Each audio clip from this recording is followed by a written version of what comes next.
Isang maganda at mapagpalang araw po sa bawat isa. Ang banal magpakailanman, ito po ay Tagalog version po ng Holy Forever. Ito pong awit na ito ay nagpapakita kung gaano kadakila ang ating Panginoon, na kung saan siya ay karapat-dapat lamang natin sambahin at papurihan sa ating buhay. Kaya sa oras na ito mga kapatid, na nagkatipon-tipon tayo dito, muli, ibigay po natin ang ating buong puso sa presensya ng ating Panginoon. Minsan pa, ibalik natin ang ating taimtim na pagpapasalamat sa Kanya. Dahil minsan, kahit kailan sa ating buhay, hindi niya tayo pinababayaan. Samahan po ninyo kaming awitan siya, ang ating Hari ng mga hari. Awitin po natin, banal magpakailanman.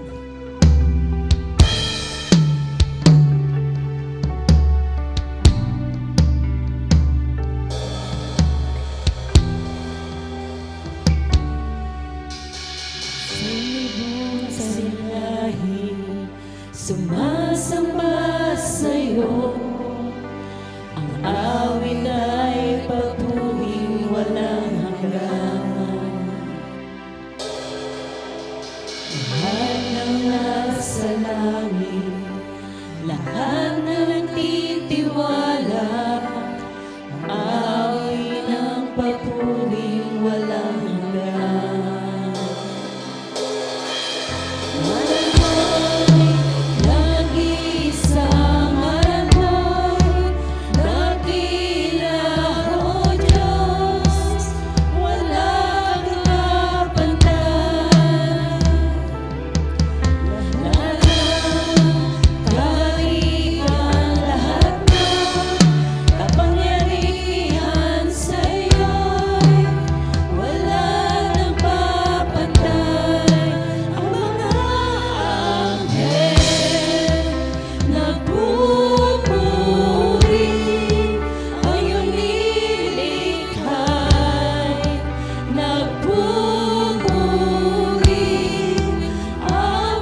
tayo manalangin. Panginoon Diyos sa makapangyarihan sa lahat, papuri sa iyong kataas-taasang pangalan, Panginoon. Salamat po sa mga araw na mga dumating sa aming buhay na hindi mo kami pinabayaan, Panginoon. Nawa po, Panginoon, sa araw na ito, ibigay namin sa iyo ang aming buong puso sa pakikinig na iyong mga salita, Panginoon. Maging gabay mo ka namin sa aming buhay. Yung hindi po lamang kami na andito upang maging yung presensya mo, Panginoon, kundi isa puso namin ang lahat ng aming mga ririnig at mapapakinggan, Panginoon. Nawa po ay lagi mo kaming gabayan, sinasambahan namin, Panginoon. Lagi po namin isinusuko sa iyo lahat ng aming mga buhay, Panginoon. Lahat ng po ito ay sama namin dalangin, mangyari ang iyong kalooban sa pangalan ni Kristo Jesus. Amen. Bago po tayo magpatuloy, bigyan po muna natin ng malakas na clap offering ang ating Panginoon. So kung tayo po ay magbabalik tanaw, mga kapatid, ang tanging maaalala po nating salita ay kamangha-mangha. Kamangha-mangha ang ating Panginoon sapagkat siya'y dakila at marapat lamang na balikan po natin siya ng ating mataas na papuri. Kaya naman, minsan pa, samahan po ninyo kami, mga kapatid, sa pagbibigay ng ating awiting papuri, kamangha-mangha.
Kami ay nagkatipon sa ngalan mo, Panginoon.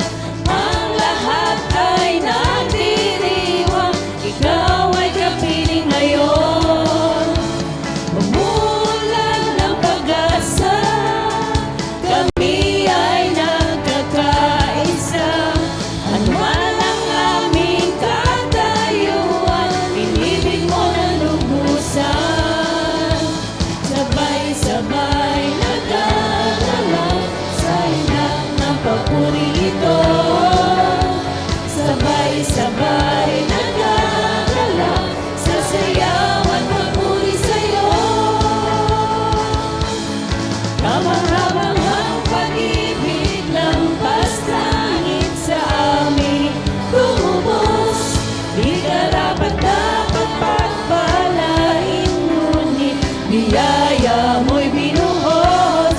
Kamangha-manghang pag-ibig lampas langit, kami minahal mong lubos. Aming itatanghal, pangalan mo, Jesus.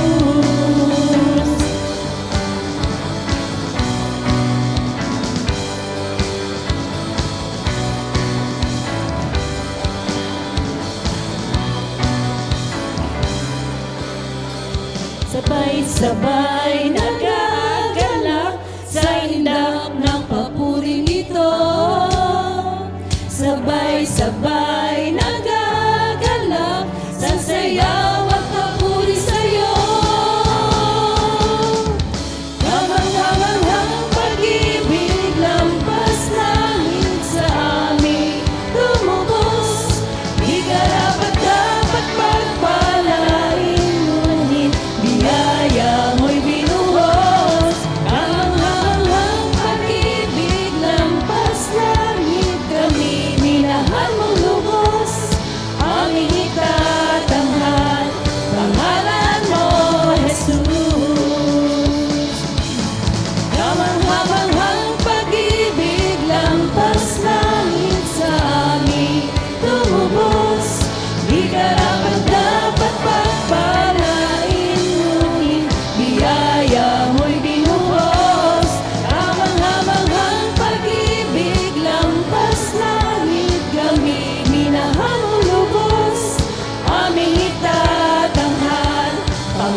kagipitan, ako ay may lalapitan.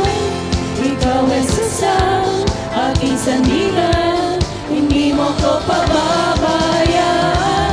Di ko kayang isipin, hindi ko kayang sukatin ang pag-ibig mo, Jesus, na iyong binigay sa akin.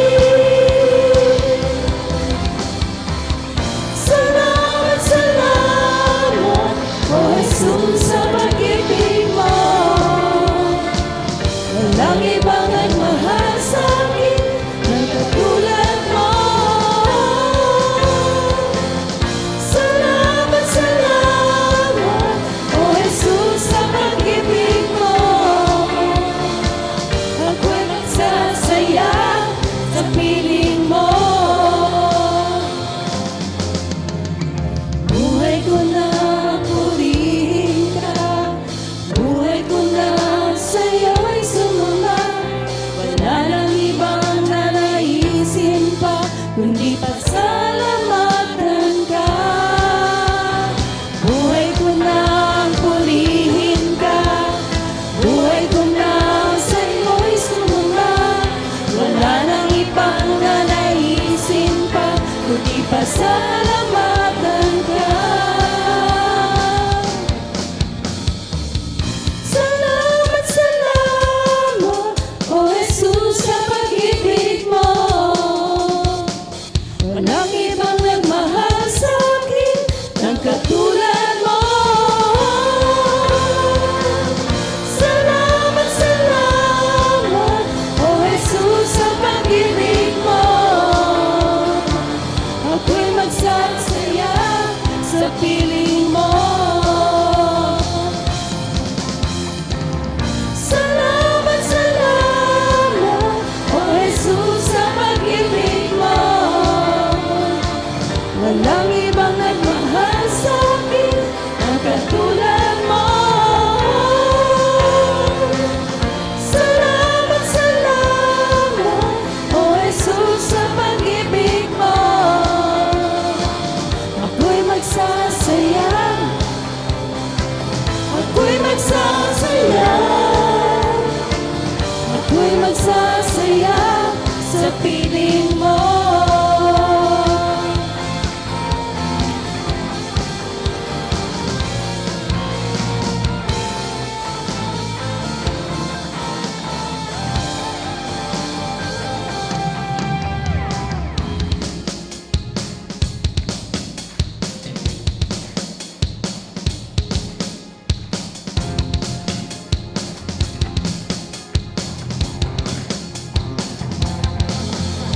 Ikaw ang hinahanap sa buhay ko. Ikaw ang hinahanap. Ikaw ang hinahanap. Hinahanap-hanap. Jesus, ikaw ang hanap. Jesus, ikaw ang hanap. Jesus, ikaw ang hanap. Hinahanap-hanap.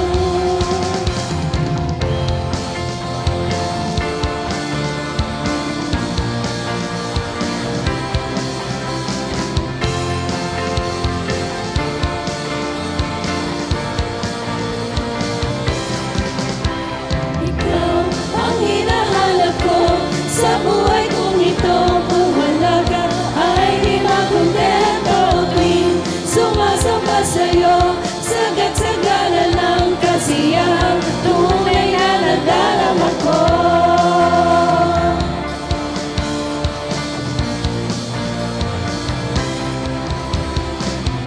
Ang mga awit at nagpuri sa'yo, aking tugon sa pag-ibig mo. Langit at lupa sa'yo'y sasamba. O Diyos, purihin ka.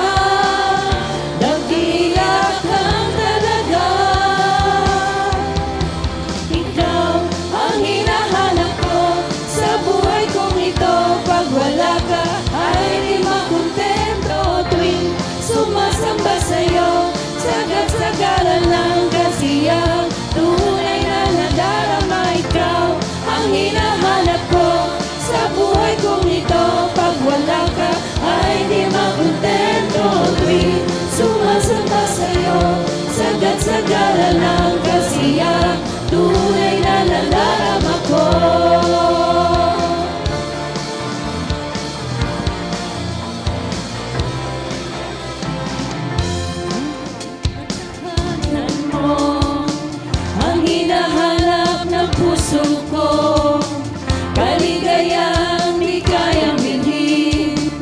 Sa'yo ko lang nadama, ako'y malaya na. Ikaw ang hinahanap ko sa buhay kong ito. Pag wala ka ay di makontento. Tuwing sumasamba sa'yo, sagad-sagana ng kasiyahan. Tunay na nadarama, ikaw ang hinahanap ko sa buhay kong ito. Pag wala ka ay di makontento. Tuwing sumasamba sa'yo, sagad-sagana ng kasiyahan. Tunay na nadarama ko.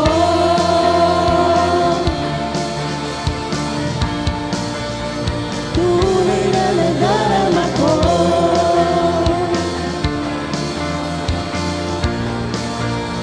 Tunay na nadarama ko.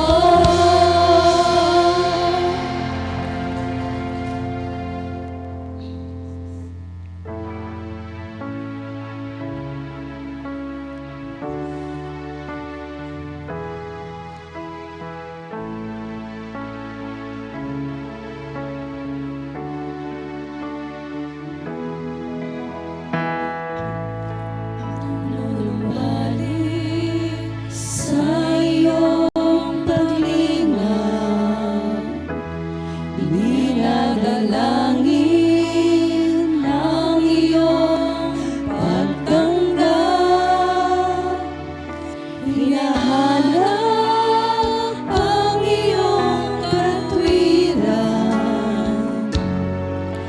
niyayakap ang iyong kalooban. Maghari ka, maghari ka, Panginoong Jesus, maghari ka. Sa buhay ko, sa puso ko, Panginoong Jesus, maghari ka.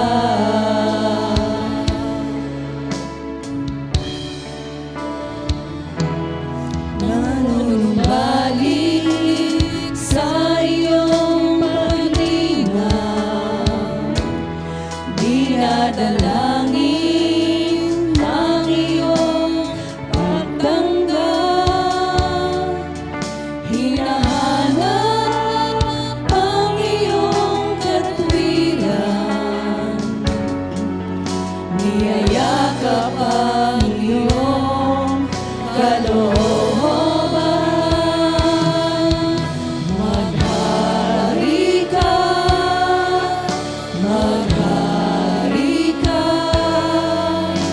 Panginoong Jesus, maghari ka. Sa buhay ko, sa puso ko, Panginoong Jesus, maghari ka.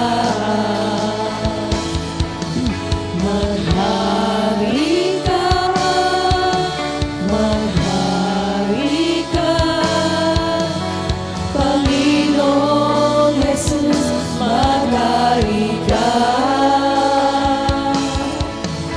Sa buhay ko, sa puso ko, Panginoong Jesus, maghari ka. Sa buhay ko, sa puso ko, Panginoong Jesus, maghari ka.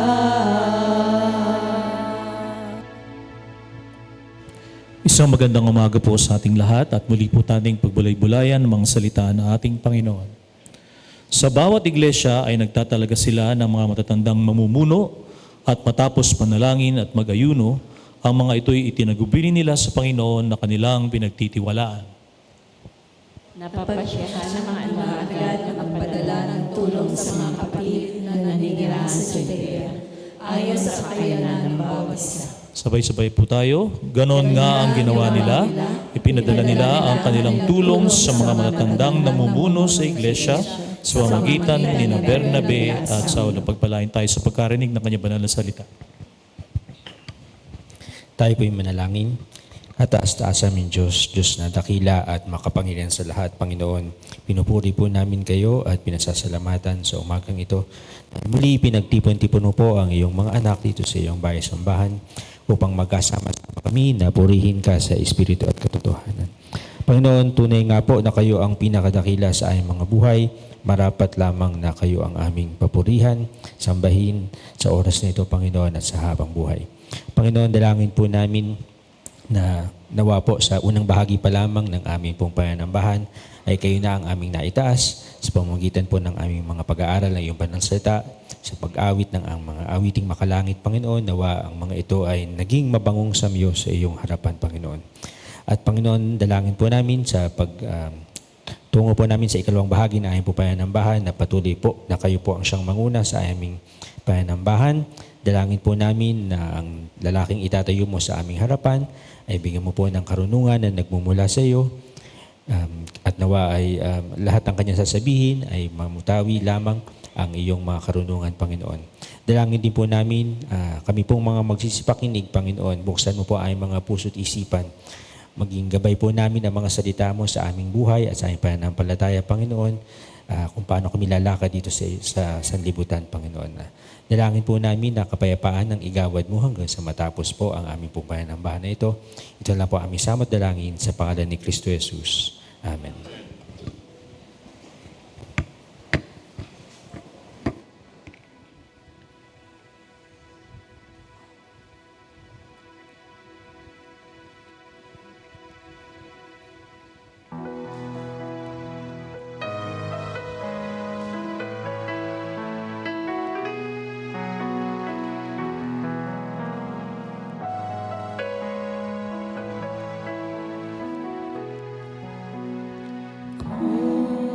Kailan ako nasasaktan kapag higit kitang kailangan.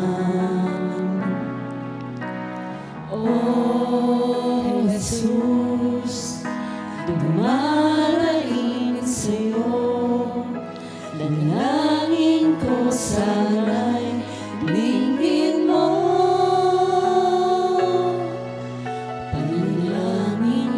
Sa Diyos, buhay ko ay pagpalain at maging matibay kahit na anong bigat ng suliranin ko sa bawat araw. Sana'y naroon ikaw.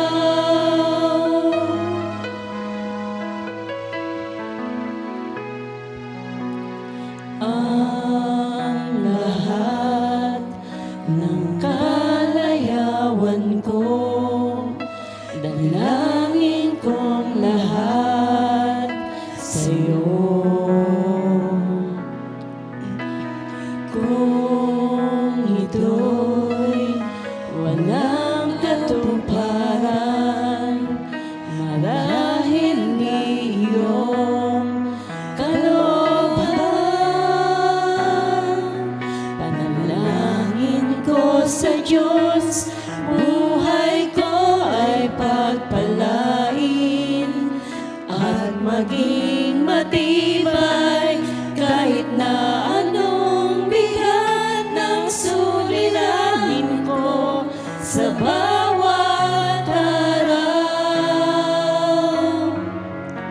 Sana'y naroon ikaw. Bakit kung kailan ang puso ay nasasaktan, doon lamang kita tinatawagan. Ngunit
Good morning po mga kapatid. Palakpakan po natin si Lord sa umaga pong ito. Thank you po sa ating mga kababaihan for leading us in worship, singing, and sa kanila pong special number. At tumila po ang ulan dahil sa inyong pong mga kanta. So, ibig sabihin maganda daw po ang inyong pong boses. At sa kabila po ng hindi magandang panahon, ay patuloy po nating pinipili na pumunta po dito, mag-aral ng kanyang mga salita at pag-usapan ang patungkol sa ating paniniwala. So ngayon po ngayong buwan po na ito ay pinag-uusapan po natin is the Restoration Movement. Ang Restoration Movement po ay isang kilusan. Hindi po siya titulo o pangalan ng grupo, kundi isang kilusan, a movement that wants to restore the teachings of the New Testament. Ang church na tinatag ng Panginoon sa pamamagitan ng mga apostol ay nagkaroon ng konting paglihis sa kung anong mga tinuro ni Jesus Christ nung sila ay nawala na. Kaya ang Restoration Movement ay isang kilusan upang ibalik kung ano ang mga ginagawa ng New Testament Church na nakasulat po sa ating pong Biblia. Binigyan na po tayo ng introduction ni Pastor Justin kung sino ba tayo, ang ating church, ano ang ating paniniwala, and we understand last week, tama po ba, kung natatandaan po ninyo, na walang tao na namumuno sa church liban kay Kristo. Amen? Siya po ang ulo natin, wala tayong pinakapuno o kung sino man na kinikilala, kundi si Kristo. Kaya nga tayo tinawag na Church of Christ, dahil ito po ay kay Christ. Amen? So, hindi siya title na para bang Church of Christ, o, di ba, pangalan, but it is, kumbaga sa madaling pagsasalita, sa pinakamababaw na salin, mga tinawag ni Kristo. Tayo po yun. Inalis na tayo ni Lord, and we are part of this family na sa ating pong Panginoon. Ngayon, sa ikalawang linggo ng ating pag-uusap, ay pag-uusapan natin ang isa pang parte na nakita natin sa Bagong Tipan, kung papaano nila pinapalakad ang kanila pong church. At ano ang ibig sabihin nito sa ating pong buhay? So, papaano ito magre-reflect sa akin bilang isang kapatid, bilang isang mananampalataya, sa aking, katulad ng pinag-uusapan natin sa Bible study, sa maturity ng aking pananampalataya, ano ba ang aking pananagutan sa aking mga kapatid? Ngayon, ang title ng ating pong message for today is, Where the Bible Speaks. Ano ba ang sinasabi ng Biblia? The autonomy of the local church. So, pag-uusapan natin, bakit ang ating church hindi katulad ng iba na may mga central office? Diba? Parang opisina, no? Pag pumupunta tayo, pag sinabing DILG, may DILG lokal, pero may nagre-report sa pinaka-head. Ang tawag natin doon, centralized. Bakit ang ating church ay hindi ganon? Naniniwala tayo at nakita natin sa Bible sa kung paano pinalakad ng mga apostol ang mga church, sila po ay local in leadership. Ibig sabihin, may kanya-kanyang pamumuno ang bawat lokal iglesia na ginawa po. At ano ang ibig sabihin nun para sa atin? Now, the term na ginagamit natin is yung salitang centralized. Sabihin nyo nga po, centralized. Tapos, local autonomy. Yan. Ano ba ang ibig sabihin na to? Sabi po, ang ibig sabihin daw po ng centralized, it refers to an organizational structure where power, decision-making, and resources, ibig sabihin, ang kapangyarihan, pagdidesisyon, pati ang pananalapi, are highly concentrated in the hands of a central person or international or regional governing body. Ibig sabihin, kung tayo taga-Liliw at ito'y central, hindi sa atin nanggagaling ang desisyon, hindi sa atin nanggagaling ang kapangyarihan, hindi sa atin nanggagaling ang pananalapi o ang pangangailangan natin, kundi sa isang grupong namumuno sa itaas natin. Yun po ang ibig sabihin ng centralized. At hindi po tayo ganito. Hindi po ito ang itinuro ng salita ng Diyos. What we have is local autonomy. Pag sinabing local autonomy, the principle that individual congregation is self-governing. Sabihin nyo nga po, self-governing. Ibig sabihin, tayo po ang namamalakad sa ating pong iglesia o ating pong grupo. And independent from other churches. Under this model, each local body, saan po tayo nananagot? Kung wala tayong pinananagutang ibang tao, okay, o ibang churches o central group, ang local church directly answers to Christ.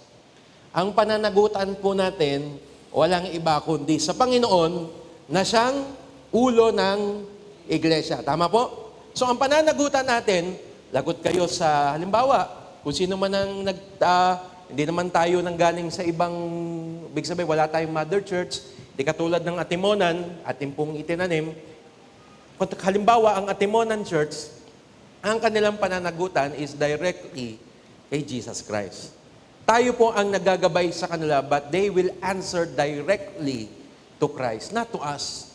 Though meron tayong responsibilidad na alagaan sila, but locally, they are directly answers to Christ.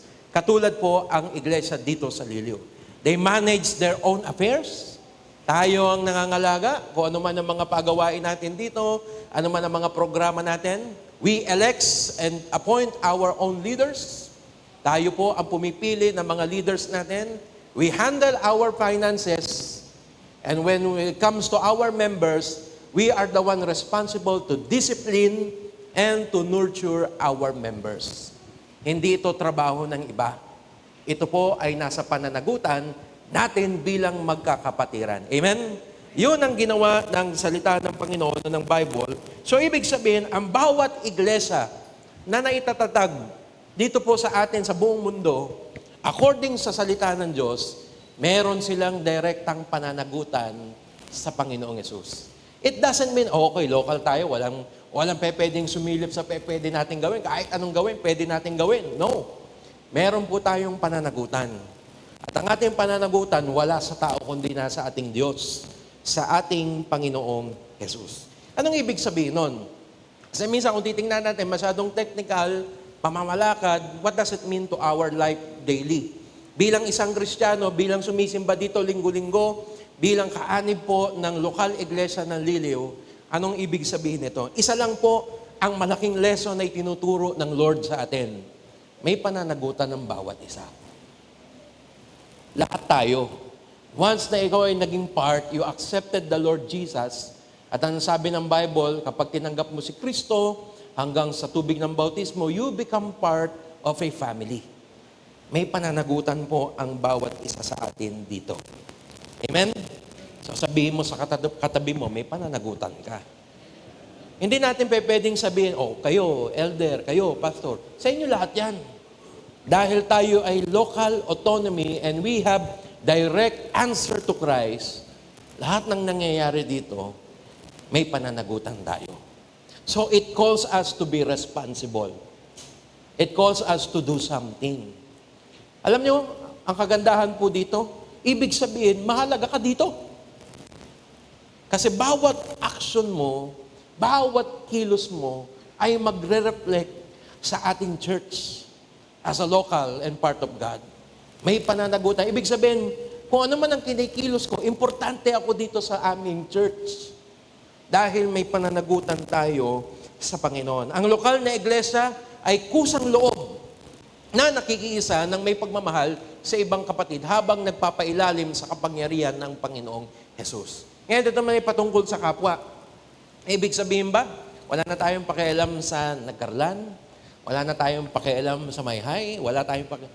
Meron po tayo, bagamat po tayo lokal, tayo po ay nakikiisa ng may pagmamahal. Magkaiba po yung may pagmamahal, magkaiba po yung napipilitan o napag-utusan. Kasi sa central organization, pag sinabi nito, kahit ayaw nyo, gagawin nyo. Ngayon, tayo dahil lokal, pag gusto nating tumulong sa ibang kapatid, ginagawa natin yon hindi dahil napipilitan tayo, but because we love them. And we have concerns for them. Dahil kapatid natin sila sa Panginoon. Now, there are two things that I want to share about local autonomy. Una, ang sabi po ng Bible, ang bawat lokal na iglesia ay mayroong mga tagapanguna.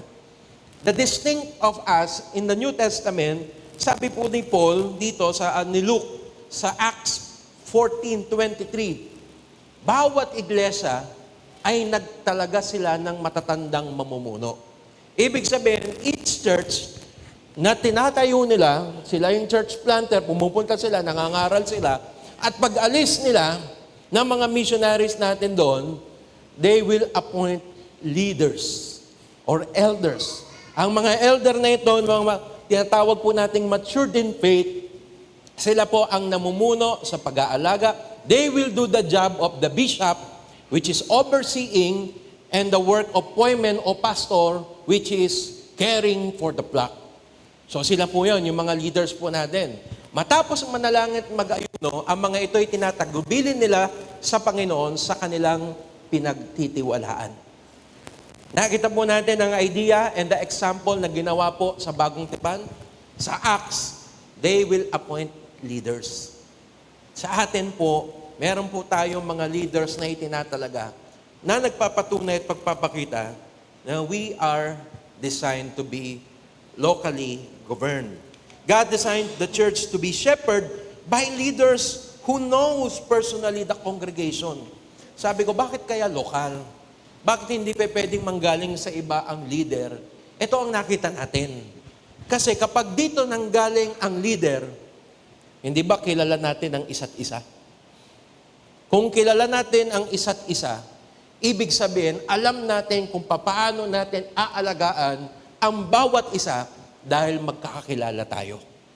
Alam mo ang kahinaan ng isang kapatid, alam mo kung paano siya tutulungan, and like other people, kung manggagaling sila, they have their own beliefs, hindi nila alam kung paano tayo take care.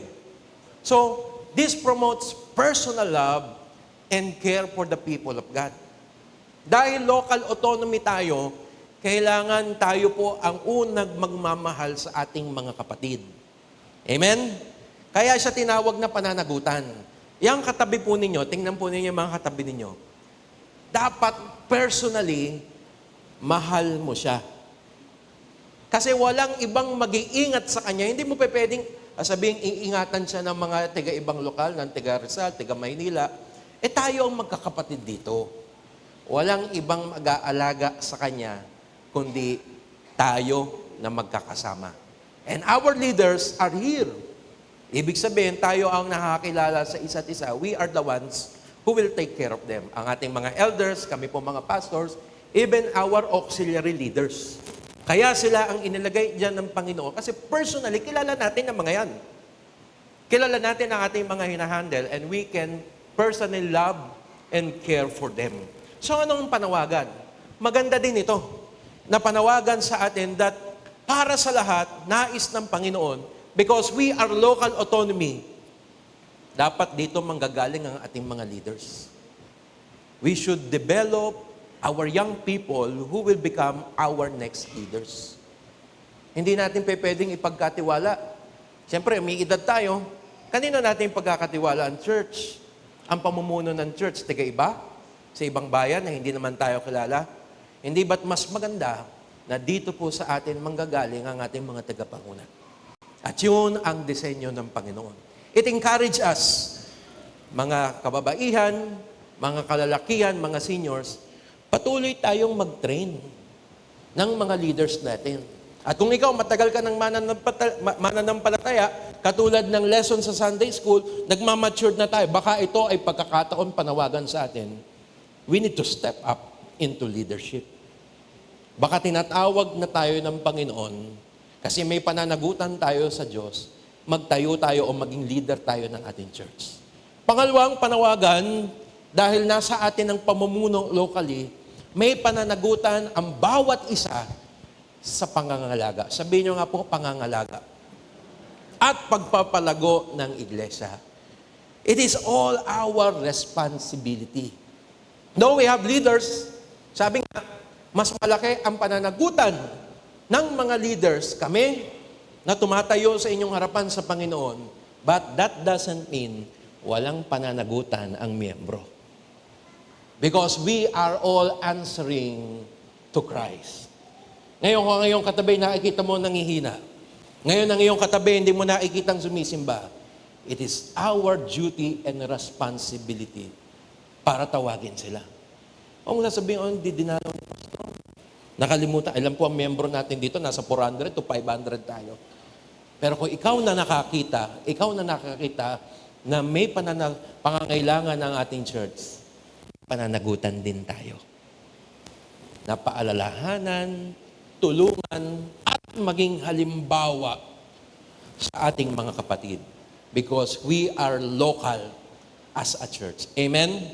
So ito yung panawagan. Sabi nga ng kanta ng himnaryo, hanapin mo ang iyong dako. Kasi walang ibang kikilos dito kundi tayo. Amen? Sabi mo sa katabi mo, kilos na. Walang ibang kikilos kundi tayo. Walang ibang magtutulungan kundi tayo. Dahil itinatag ng Panginoon, yun ang maganda sa Panginoong Yesus eh. Bakit niya ginawang ganito ang pamunuan ng church? So that everyone may feel that they are important. Pangalawa, maramdaman nila na may potential silang kayang gawin sa gawain ng Panginoon. Hanapin mo ang iyong dako. Pangalawa, kung ako'y may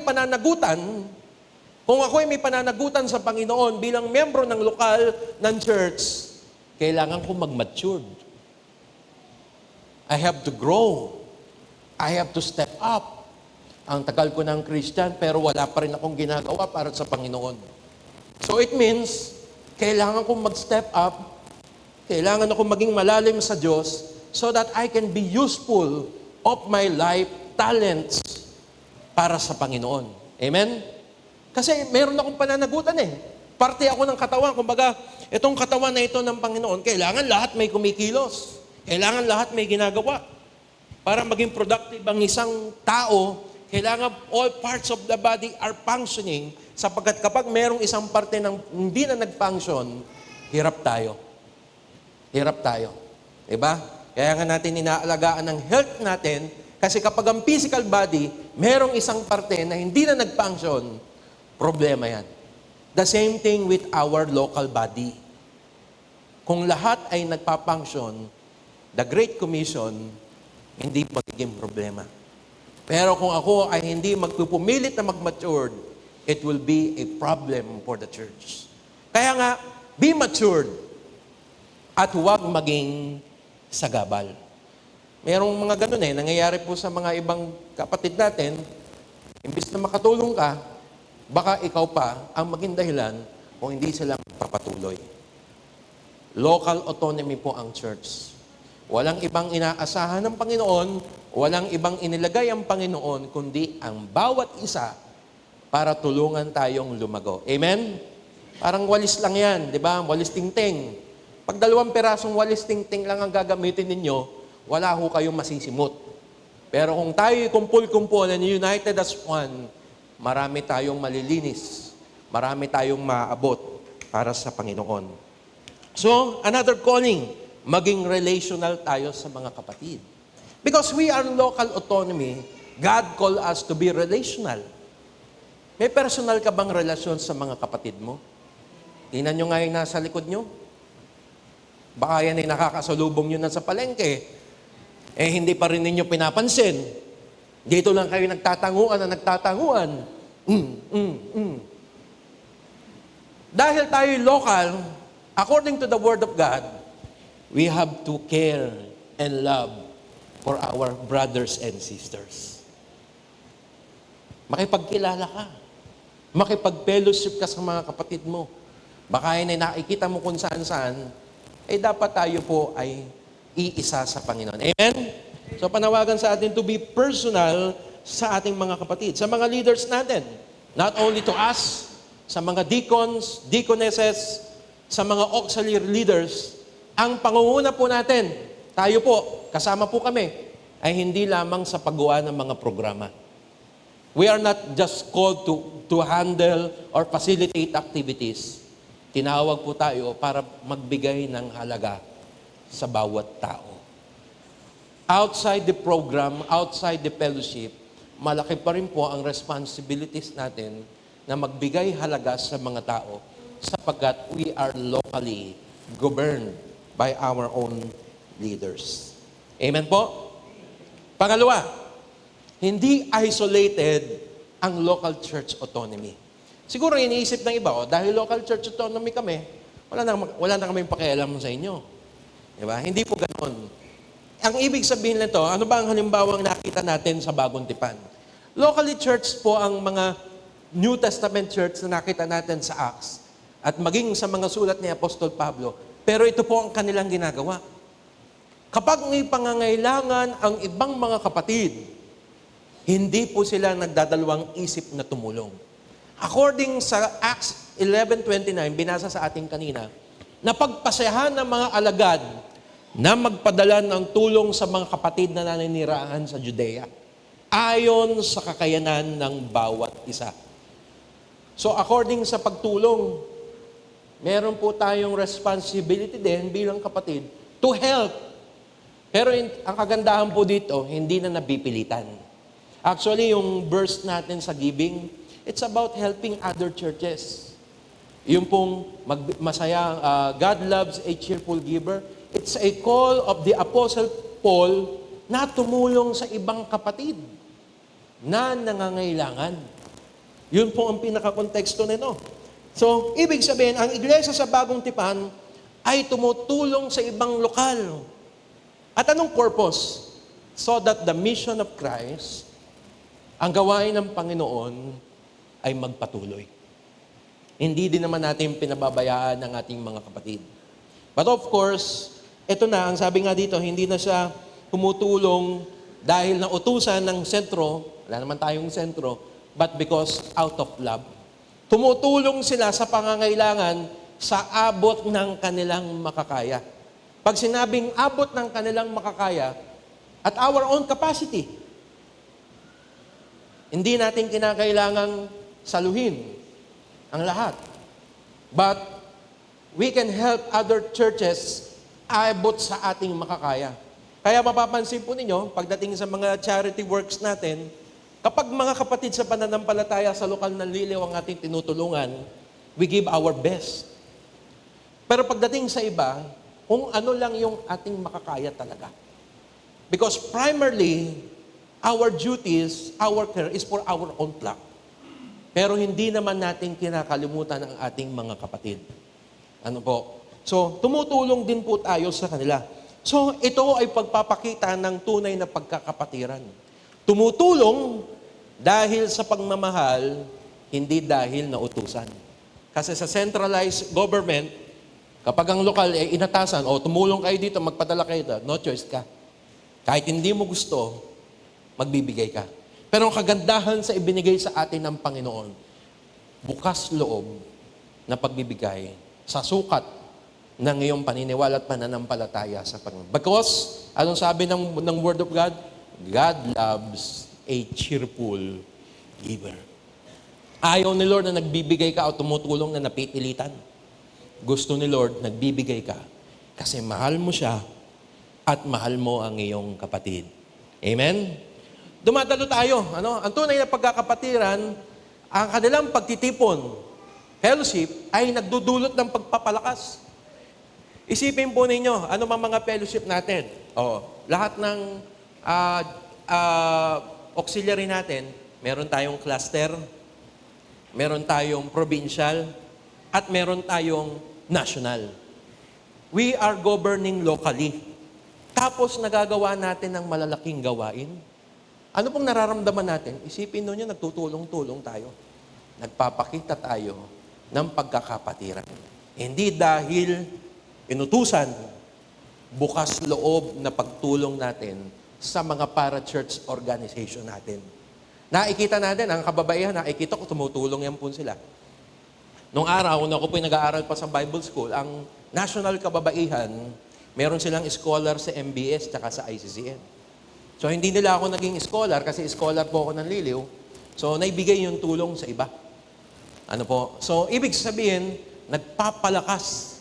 Diba? Pag tayo po umaatin ng mga cluster natin, ang saya, nakikita natin. Because we have committed our lives to them. Nagbigay tayo ng oras, bukas sa loob na pagpapalakas natin. So, ang tunay na pagkakapatiran ay pagkakaisa ng bawat lokal na nagpapalawak sa pangangaral ng salita ng Diyos. Halimbawa, ang pagtulong natin sa mga Bible school. Alam niyo po ba na mga Bible school natin ngayon ay medyo nahihirapan dito sa Pilipinas? Because Masyado pong umaasa ang ating mga Bible school na sanay ang mga Pilipino churches na may tulong internationally. Nakalimutan nating suportahan ng mga lokal dito sa Pilipinas ang ating mga Bible school. So, yun ang isa sa mga ginagawa ng pagkakapatiran. Relief operation, church planting efforts. Di ba minsan, nag-church plant ang isang lokal? Sa ibang lugar, yan po ang ginagawa natin. Ito ay pagpapakita ng pagkakapatiran. Locally, we decide kung ano ang pwede nating itulong sa ating mga kapatid. Ibig sabihin, ito'y pagpapakita pa rin ng pananagutan sa Diyos at pananagutan natin sa kapwa. The point is yung salitang pananagutan. Yun po ang ibig sabihin ng local autonomy. Malaking punto. Ngayon sa pangatlo, dahil maganda ang dinesign ng God, syempre may mga bagay din po tayong dapat iwasan. At maging babala sa atin na baka maging problema o pasukin ni Satanas, yung salitang local autonomy ay magka-problema po tayo. Ano mga dapat nating iwasan? Mga babala at dapat iwasan na binabanggit po sa Bible at makikita natin magiging problema. Number 1 is personality leadership. Ano bang personality leadership? Ang pagsunod sa sikat na leader o mangangaral at hindi na sa Bible.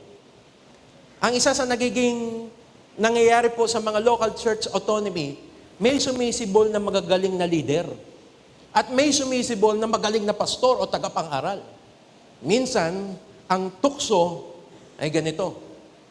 Mas naniniwala na sa iilang tao kaysa sa sinasabi ng Bible. Kapag sinabi niyang ganyan, yun ang masusunod, kahit hindi na tinitingnan kung anong sinabi sa Bible. At nangyari yan sa Bagong Tipan. Nagkaroon ng problema ang Corinth Church. Ang sabi ng mga taga-Corinth, basta kami followers sa kami ni Paul. Sabi naman ng ibang mga kapatid, ay basta kami kay Apollos kami.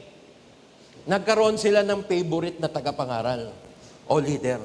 Sabi ni Paul sa kanila, si Apollos, if I'm not mistaken, si Apollo o si Pablo ang nagtanim, si Apollos ang nagdilig, pero si Kristo ang nagpapalago sa church. Okay lang po tayong mag-admire ng mga tagapangaral, pero hindi ho nakabase sa kanila ang paglago ng church.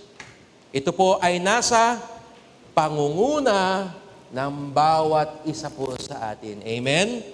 Kaya nga tinawag na local governing because the growth of the church is in the hands of its local leaders and members.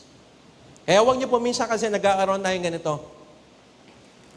Sino po sa inyo naniniwala pag kayo may sakit? At ako ang nag-pray sa inyo, ay gagaling kayo kagad.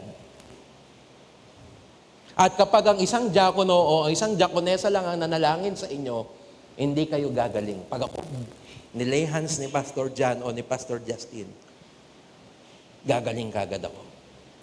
Personality leadership.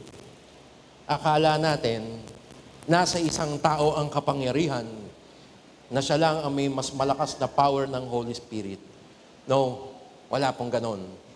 Another problem with personality leadership ay opinion lang ng iilan ang nasusunod at hindi na ang idea o ang turo ng Bible. The Restoration Movement aims na ibalik ang lahat ng desisyon. Kaya nga sa Article 1 natin sa ating pananampalataya, no authority than the Word of God. Pananaw na dahil sa isang tao, kaya lumalagong iglesia, na-mention na natin. At ito po ang lagi niyo pong tatandaan. Si Lord ang nagpapalago. Amen? At lahat ay may pananagutan. Number 2, one of the possible problem, dahil local autonomy, minsan nagkakaproblema yung mga maliliit na church.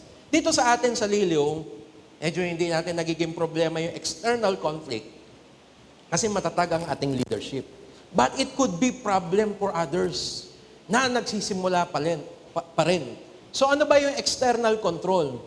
Pangangailam ng mga organisasyon sa pagpapatakbo ng church. May iba nang nangangailam sa kanila. Another thing, pangangailam sa pamamalakad o sa mga miyembro ng isang lokal na meron ng sariling tagapanguna. Pinapakialaman mo yung ibang members ng isang church na meron ng sariling structure ng leadership. Doon sa binabasa kong article, sabi niya, magkaiba ang payo, magkaiba yung control. Pwede tayong magbigay ng payo sa mga ibang churches natin. Halimbawa, ang isang lokal ay nagka-problema, papayuhan natin sila based on what we do. Pag ako po naiimbitahan sa mga ibang church, hindi ko po sinasabi na kung ano yung ginagawa natin dito sa Liliw is the ultimatum. I said, ito ang practice ng Liliw. It could be an example for other churches, pero ang local church leadership ang magde-decide. We can give advice, pero hindi po natin pwedeng kontrolin ang ibang lokal. Because we are local autonomy. Ano po? So, ang panawagan dito, para hindi magkaroon ng problema, sikapin natin talaga makapag-develop ng mga knowledgeable and matured elders ng mga churches. Which is, as of now today, hindi po natin nagiging problema. Maaari naman nating maaari namang tulungan ang bago pa lamang nagsisimula. Katulad ng ginagawa natin sa Atimanan. Ngunit, dapat ang paroan ng pagtulong natin, pagbubuo ng church leadership. Always the aim, when we help other churches, dapat makapagtatag sila ng leader. Sapagkat dapat merong local leaders na namamahala sa isang lokal. Hindi natin pwedeng pakialaman ng iba.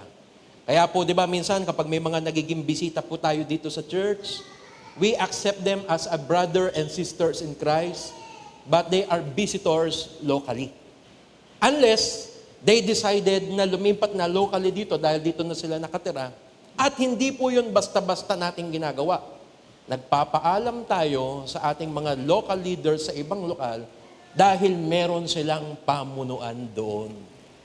Ito'y paggalang at pagrespeto sa itinatag o at sinasabi ng bagong tipan that the Church of Christ is locally autonomy. So, nire-respeto natin ang ating mga kapatid na minsan bumibisita dito, mga ganon, pero when it comes to disciplining our members, ganun po ang ating pong mga pamamalakad. Another thing, dahil tayo local church autonomy, hindi naiiwasan. I want to be honest with you. Minsan, may mga church na umaangat ng, para magsamata ng tao, medyo maganda ang kanilang pamamalakad. At bumapasok yung mga ganitong salita, comparison. Pag sa Liliw, ang sarap doon kasi aircon, maganda ang sound system. Tapos sa iba, hindi ganon. I want to say this, mga kapatid. Huwag niyo pong ikukumpara ang mga church. All churches belongs to Christ. They have their strengths, meron silang kalakasan, meron din namang mga kahinaan. Mahirap magkumpara. And we don't want that. Sabi ni Paul dito sa 2 Corinthians 10:12, hindi kami nangangahas na ipantay o ihambing man lamang ang aming sarili sa ilang nagbubuhat ng sariling bangko. So sabi ni Paul, yung mga taong mayayabang, we do not compare. Napakahangal daw yung ganong gawain. To compare. Ang sarili rin nila, ang ginagawa nilang sukatan at pamantayan ng kanilang sarili. So do not compare. Bagkus, mahalin po natin ang ating pong local church. Amen? Okay, sa kabila, gano'n, sa kabila. Mahalin natin. Okay? Sabihin mo sa kapatid mo, katabi nyo, mahalin natin ang ating church. So do not compare. Bakit sa ganun, pwede doon? Bakit dito ay ways of Satan to deceive us? We need to love and support our church sa ating kalakasan, maging sa ating kahinaan. Tandaan po natin yan. Another thing na nagiging problema, neglecting biblical qualification for leaders. Lalo na sa mga maliliit na church. Yung bang pumipili tayo ng leader dahil sa impluensya, dahil sa pera, o dahil sa galing. At hindi dahil sa qualification ng isang leader sa Bible. Ito, magaling tong kumanta, magaling tong mag-lead, magaling tong... Ikaw na! Without considering the biblical qualifications of a leader. Diba? So, tayo naman po dito sa Liliw ay maingat po pagdating sa mga bagay na yan. Eto, dahil tayo po ay local church autonomy, the rise and fall of our church is in our hands. At ang isang maaaring sumira sa pagkakapatiran ng isang komunidad na katulad po natin, internal conflict. Ano ang ibig sabihin ng internal conflict? Ano ang nagpapahina sa lokal? Personal conflict. Mga kapatid, nag-aaway-away. Hindi nagpapatawaran, hindi nagiintindihan. Mataas na pagtingin sa kanyang sarili kaysa sa ibang kapatid. Unforgiveness. At sometimes, we go to our community, our congregation, with personal ambition or selfish desires. Ito ang sumisira sa pagkakapatiran. Alisin po natin ito. If you have conflicts with one another, lumapit tayo sa mga leaders, ayusin natin. Let us live with humility. Let us pray and ask God to forgive other people. Mahalin natin ang mga kapatid. Huwag natin silang titingnan dahil sa kanilang kahinaan at pagkukulang. Sabi nga, magmahalan, magpatawaran, magtulungan, at magpakumbaba. Mahalin ang kapatid, patawarin ang kapatid, tulungan ang kapatid, at magpakumbaba sa mga kapatid. Sapagkat sa ating pagtatapos, naniniwala po tayo na ang tagumpay ng iglesia na itinatag ni Kristo sa Liliw ay ang kanyang pagmamahal, ay ang pagmamahal natin sa Kanya at pagmamahal natin sa isa't isa. The greatest commandment, love the Lord your God with all of your heart, mind, soul, and strength, and to love your neighbors as yourself. Ang tagumpay po natin ay nasa atin ding mga kamay. Kung papaano natin mamahalin si Kristo natin na buong puso bilang ating Panginoon at tagapagligtas. At kung papaano natin mamahalin ang ating mga kapatid. Sabihin nyo nga sa katabi nyo, mahal kita. Ayan. Iintindihin kita. At patatawarin kita. Yan ang gusto ng ating pong Panginoon. Palakpakan po natin si Lord. And I hope and pray we understand what does it mean to be locally self-governing na itinuro po ng ating Panginoon. We see that the responsibilities, kung ano yung positibong bagay, at nakita din natin kung anong pwedeng maging problema upang ito ay ating maiwasan. Manalangin po tayo. Ang manaming Diyos na makapangyarihan sa lahat, today we understand your design about church leadership and what does it mean to us as believers, Panginoon. Naunawaan namin, importante pala kami dito po sa church. Importante ang lahat ng aming ginagawa. Mahalaga ang aming pong mga kilos kasi miyembro po kami ng Liliw Church. Ikaw ang aming Panginoon, ikaw ang aming authority, at kami sa iyo kami sumusunod. Nalaman namin na may pananagutan kami sa iyo kung papaano namin dinidevelop ang aming mga leaders, kung papaano namin titignan ang aming mga kapatid. Lord, wala kaming pwedeng ibang asahan kundi kami at ang aming mga kapatid sa paglago naming espiritual. Itinatag mo pa kami dito sa Liliw at sa isang misyon, kung tulong-tulong namin gagawin ito, alam namin marami pa kaming mga kaluluwang maaabot at madadala sa iyong harapan. Alam namin marami pa kaming mga kapatid na may mga suliranin ang pwede naming tulungan kung makikita namin ang aming halaga bilang miyembro ng aming pong church, bilang tinawag mo as chosen nation, as royal priesthood, and holy people. Salamat po sa mga paalaala na ito. Tulungan mo po kami na may sabuhay ito sa aming pong buhay. Na maging personal kami sa aming mga kapatid, hindi lamang sa mga kaklose namin, kundi sa bawat kapatiran namin, makapag-develop kami ng isang maayos na relasyon sa kanila. At kung dumating man, Panginoon, ang panahon na kami po'y magkatampuhan o magkaroon ng sama ng loob sa aming mga kapatid, tulungan niyo po kami na agarang magpatawad at magpakumbaba. Ito po ang aming pong panalangin sa aming Panginoong Yesus. Amen. Palakpakan po natin ang ating Panginoon. Umayo po tayong lahat. At sa pagkakataon pong ito ay aawit po tayo ng isang altar call song. Baka meron po dito ang hindi pa tumatanggap sa Panginoon bilang kanyang tagapagligtas. Habang inaawit po ang kay Jesus, lapit na. Maaari po kayong lumapit dito sa unahan and accept Jesus in your life. Magsisi, talikuran ng kasalanan at ibigay ang buhay kay Kristo. Taong sana, kaligtas ay nasa Kaniya. Naalin mang hangat mo't pinag, matatagpuan mo tuwi-tuwi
Sa oras pong ito ay muli po nating ihanda ang mga sarili natin para sa banal na hapunan at damhin natin ang presensya ng ating Panginoon at iwaksin natin ang anumang hadlang sa ating isipan.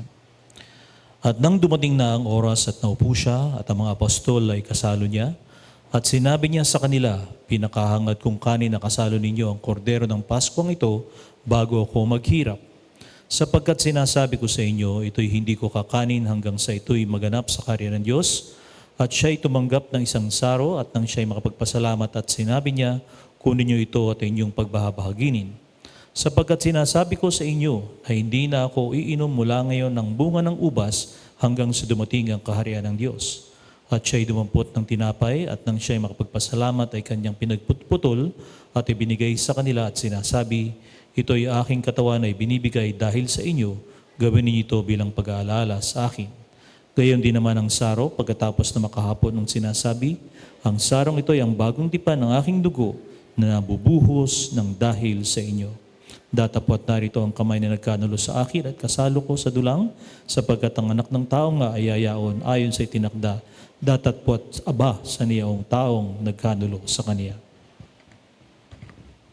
Tayo po'y manalangin.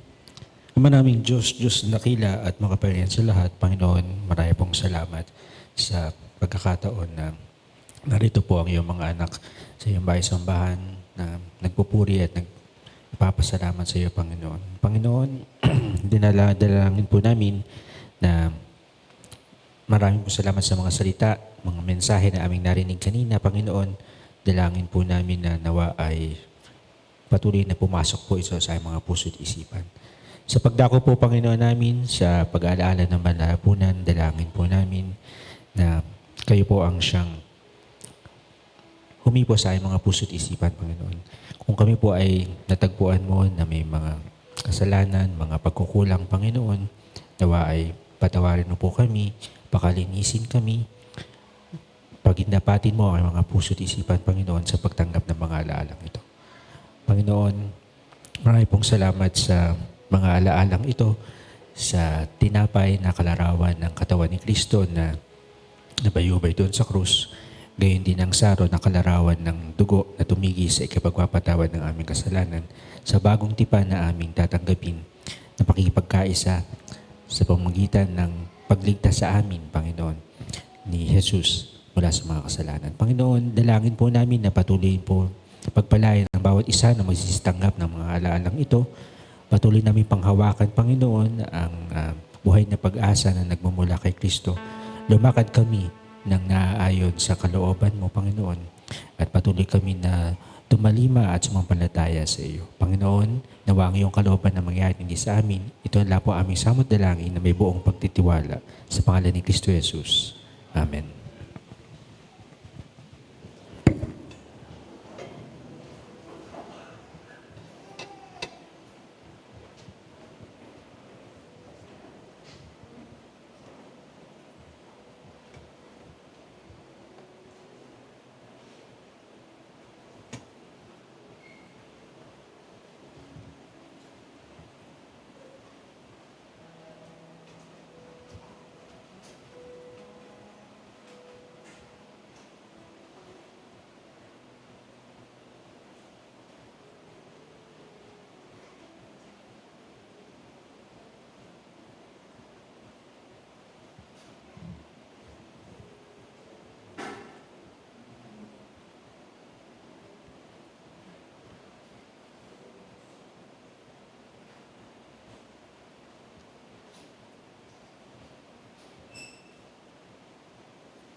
Magstayo po tayong lahat at pakinggan po natin ang nasusulat sa Gawa 20 hanggang 35 ukol sa pagbibigay. Nagbigay halimbawa ako sa inyo sa lahat ng mga bagay na sa ganitong pagpapagal ay dapat kayong magsisaklolo sa mahina at alalahanin ang mga salita ng Panginoong Hesus na siya rin ang nagsabi, lalo pang mapalad ang magbigay kaysa sa tumanggap. Purihin ang Diyos sa pagkabasa at pagkarinig ng kanyang mga salita.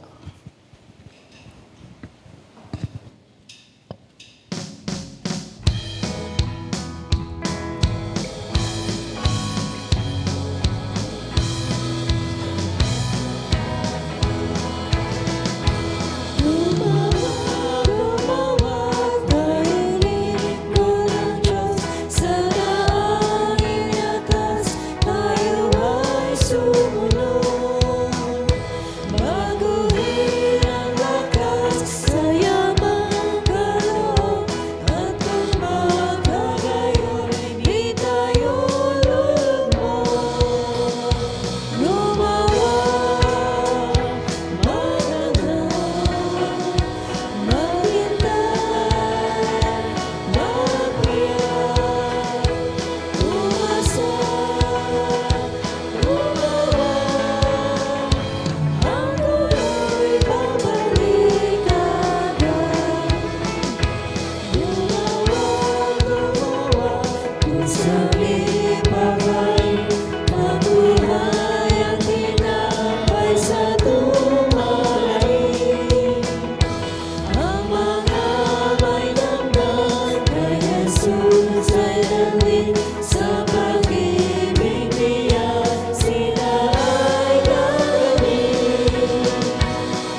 tayo'y madaling manalangin. Panginoon naming Diyos, Diyos na makapangyarihan sa lahat. Maraming salamat po Panginoon sa lahat-lahat at bawat isang biyaya, pagpapala at katugunan ay binibigay niyo po sa aming mga pagsamo at panalangin.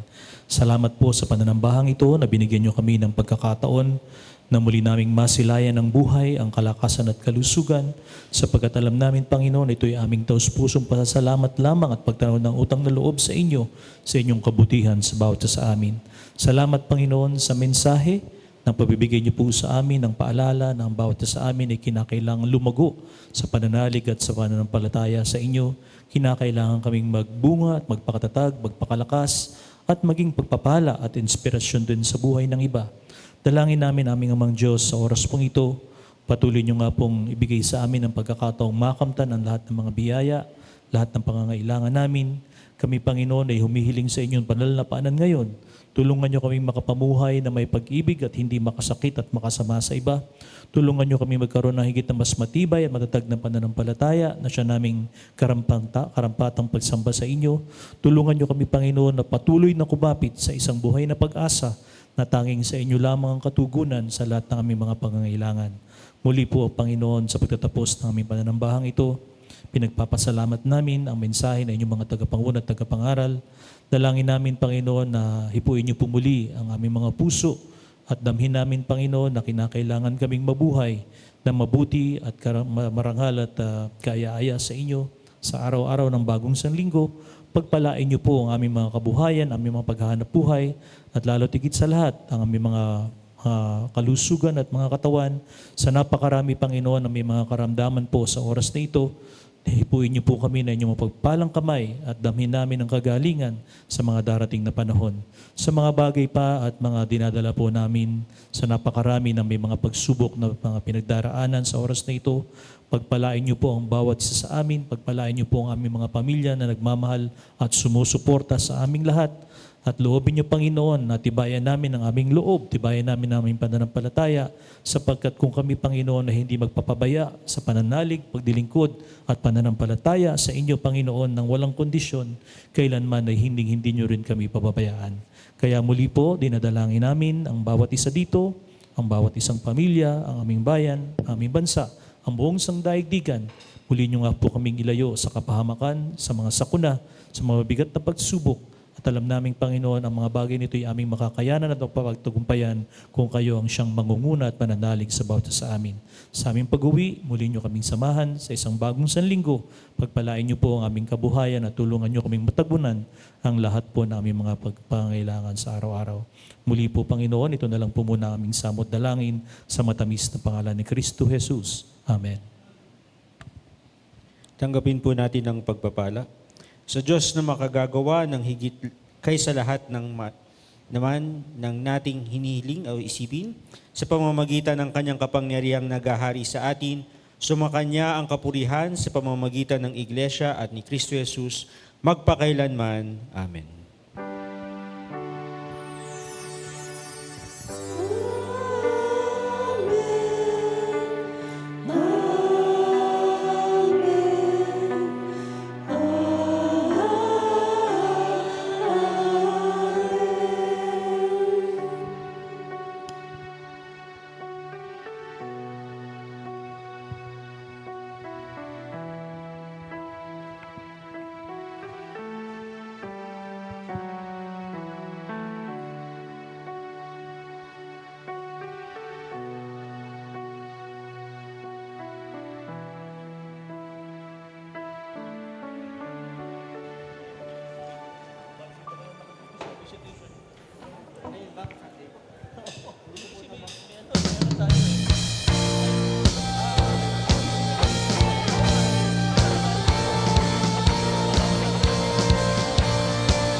Thank you for watching.